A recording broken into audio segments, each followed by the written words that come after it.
church in Manila is the cradle of the Lord's recovery in the Philippines. Many churches in Metro Manila have since been propagated from Manila.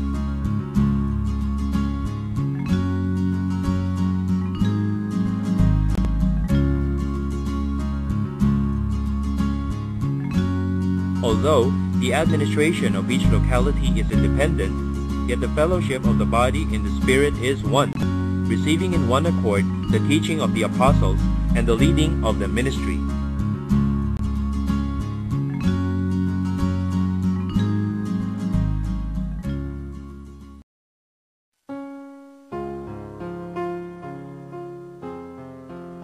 The church in Manila was raised up over 70 years ago, beginning in 1930 when Brother Huang He-sheng returned to mainland China and contacted the flow of the Lord's recovery in Fujian province. He came to know the brothers the Lord had raised up and got enlightened to see that denominations are condemned by God. He and his wife were then baptized. They resolved to leave the denominations, and together with some saints who followed them, they were sanctified and began to meet at Nueva Street.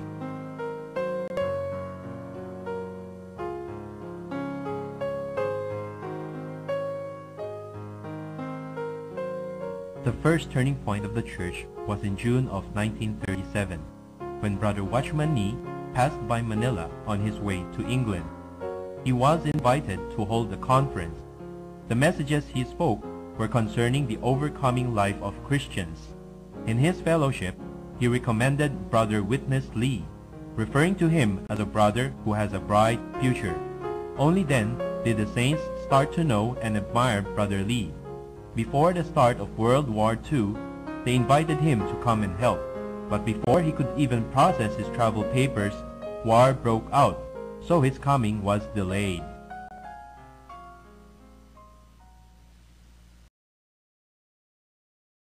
In 1940, the Philippines fell into the hands of the Japanese Imperial Army.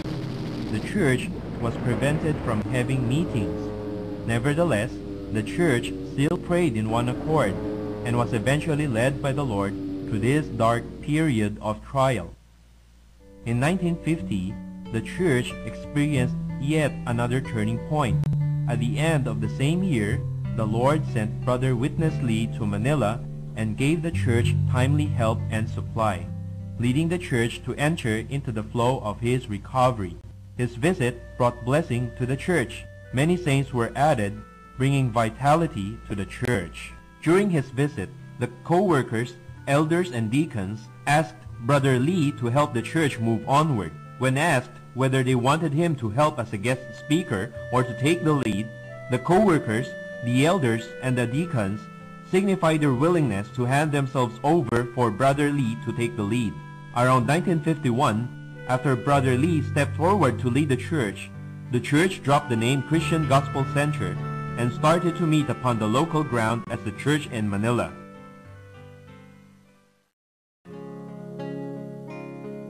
In April of 1961, Brother Lee led a group of young people to Baguio for a training. There, they experienced the outpouring of the Spirit. Even as they sang, "Spring Up Well with Water," the Spirit greatly poured out Himself upon the saints. While the believers upon the mountain were experiencing the outpouring of the Spirit, a storm blew upon the church. While the Spirit was burning on the mountain, rebellious elements were brewing below. A few ambitious people who were envious of the church leadership often gathered secretly and unscrupulously slandered Brother Lee, distributing flyers containing the words, "Bring down the 4 elders and drive away Witness Lee." The 4 elders then wrote a letter to Brother Wei Kwangsi, a former classmate of Brother Watchman Nee, who was then a leading co-worker in Hong Kong, to come to Manila and help. Brother Wei came and fellowshiped with the opposing co-workers and pointed out their mistakes. At the same time, he ministered the word in various kinds of meetings. Unfortunately, the opposers rejected him. On August 22 of the same year, the opposers caused PC soldiers to be deployed and to occupy the meeting hall, barring the entrance of the elders and of any brother or sister, effectively suspending the church meeting.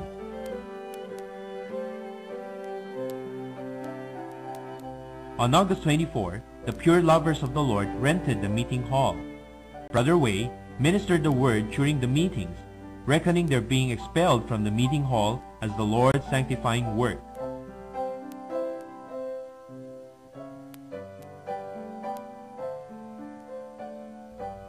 The meeting was filled with the Lord's presence and with the release of the Spirit. The fear and unrest as a consequence of the incident eventually dissipated,